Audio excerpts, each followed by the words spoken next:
Hi, I'm Missy Wryn. I'm a holistic natural horsemanship trainer. What holistic natural horsemanship is a method of training the whole horse. My specialty has been problem and dangerous horses, and most of the horses that I have received in my training program who were problems and had serious behavior issues typically were in pain, whether it was physical pain or emotional pain. I found that those pain issues needed to be addressed. So I developed a program, Holistic Natural Horsemanship, to address and work with the whole horse. My motto is, problems are not always training issues, and I want to train the whole horse for a safer ride. But remember, you have your emergency handbrake. You can always stop that horse. You can shut him down if things start going awry. I don't know how many people you know, or if you have yourself been on a runaway horse with a bit in their mouth. How'd the bit work then? It didn't. And I've had too many experiences myself for that. It's a false sense of security, a bit. Now I understand you have to have a bit for shows, and that's not what kind of riding we're talking about. We're just talking about riding out on the trail, having a good time. You don't need a bit to control your horse. Good girl.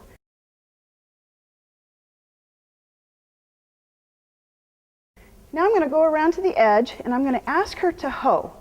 And the way I like to ask a horse to hoe is I sit on my pockets like Julie Goodnight teaches. You sit on your pockets and I'm going to lift gently on the reins, and if I have to, I'll squeeze, which means I'll squeeze my fingers together and pull back a little bit if I need to give her a little reinforcement. And hoe. 2, 3. Good. And so what I did is I squeezed, and as soon as I got it, I released my fingers.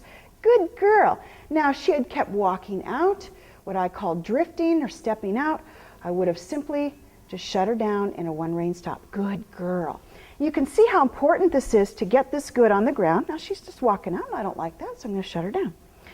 You can see how important it is to get this flexing good on the ground, because it's going to translate under saddle. Tilly is flexing her head because she's been taught to do that on the ground. It's the same thing in the saddle. And that's going to make her a much safer horse for me, riding iron free, with just using pressure. She's going to understand that. Good girl. And this is quite great, that how well she's doing.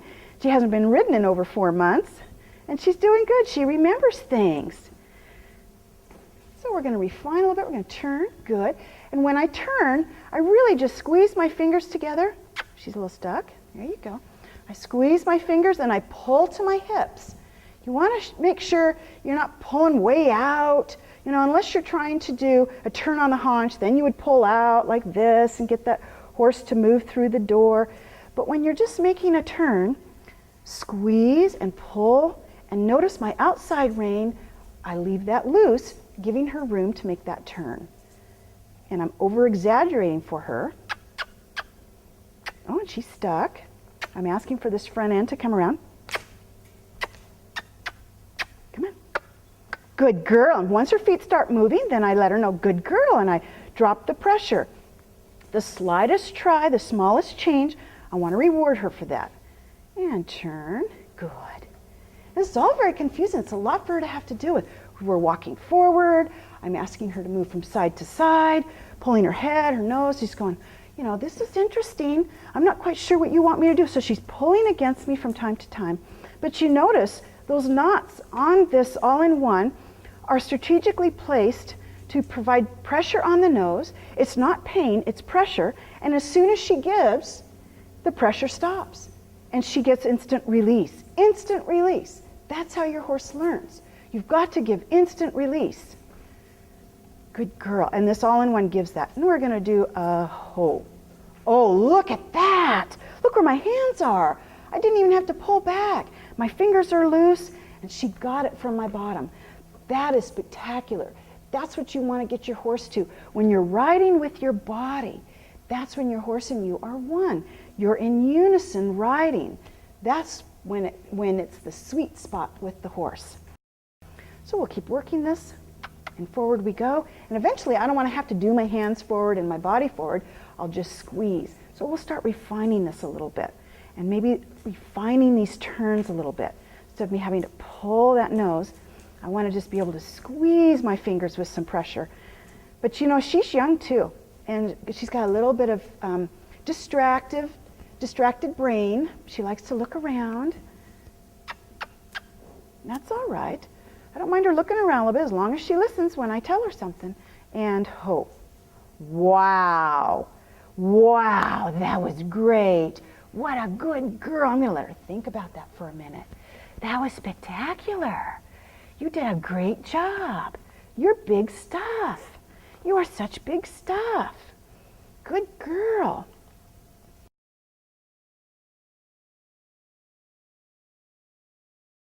Now the next thing I'm going to do, the exercise I'm going to do is, she's just learning under saddle, and that's balancing me. She's having to balance me. And when I trot, I like to post. So I'm going to just start posting while I walk. And she's going, ooh, what's that? Oh, flare. It feels strange to her, but I'm just going to post a little bit while I walk, and she stops going, this is odd. I don't know. What are you doing? But I want her to get the feel of me posting. Good girl, and keep her going. Good girl. Nice loose reins. Very nice loose reins. Horses love a loose rein. Trust your horse. And the way you trust your horse is teaching that one rein stop, because that's going to build confidence in you that you have the ability to turn off your horse's engine. When you know you can do that, it gives you great confidence and trust, and then all of a sudden your horse is really doing what you want because you're trusting them to do what you want. But you have to build that, and building that with that one rein stop. Good girl. And ride without that bit, but ride in a controlled area while you're building your confidence, and you and your horse are growing in this new sensation of being ridden without a bit. It's funny, I had a horse here from Nevada. He was here for 4 months. He'd had a pretty traumatic start with a bit. The trainer, when this horse was 5, and he's 15 when he came here, so 10 years ago he was started under saddle, and the trainer had actually bit his eared him with his teeth to drop the horse on the ground and force the bit in the horse's mouth, because the horse didn't want to take the bit. Well, he was forced to take that bit, and he then resulted in being a bucker. He reared. He was a pretty unhappy horse. He had a very obviously dramatic training start for him. I would say he was broken. I don't break horses. I start them under saddle, because breaking has the sense of breaking their spirit. And in the old days, that's what people did, and some people still do. They break the horse's spirit and will. Well, I don't do that. The horse and I have a harmonious spirit and will. We work together. So I start the horse under saddle, just teaching the horse about that. Well, this horse, when he came to me, of course, he had all the fear and the anger, and it was 10 years later. He hadn't been ridden in I don't know how long before he came to me. And I started him with the all-in-one. And he'd, work his mouth thinking, where's the bit? Where's the bit? He's working it and shaking around and with his mouth. It was hilarious. He'd turn his mouth and do all these weird things because there was no bit, yet there was this pressure that he knew he had to yield to, but there was nothing he could do about it.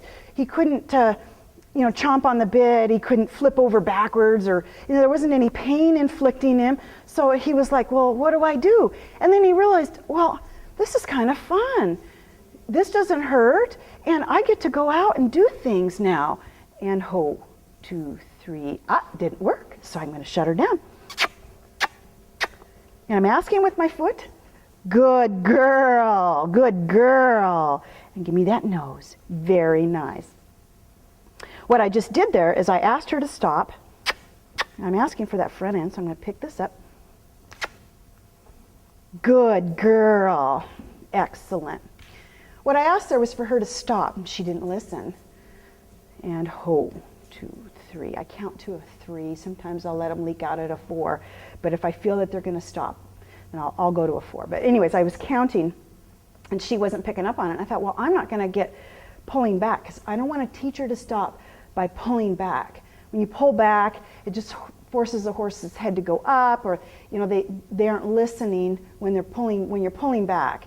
You either want to stop them this way or put them in a one rein stop if they're not listening. She wasn't listening, so I just shut her down. And then she wouldn't disengage those hindquarters, so I just bring the strap or the lead rope here. I just picked it up and she started moving because she recognized that that's what I was asking and that I was going to follow through.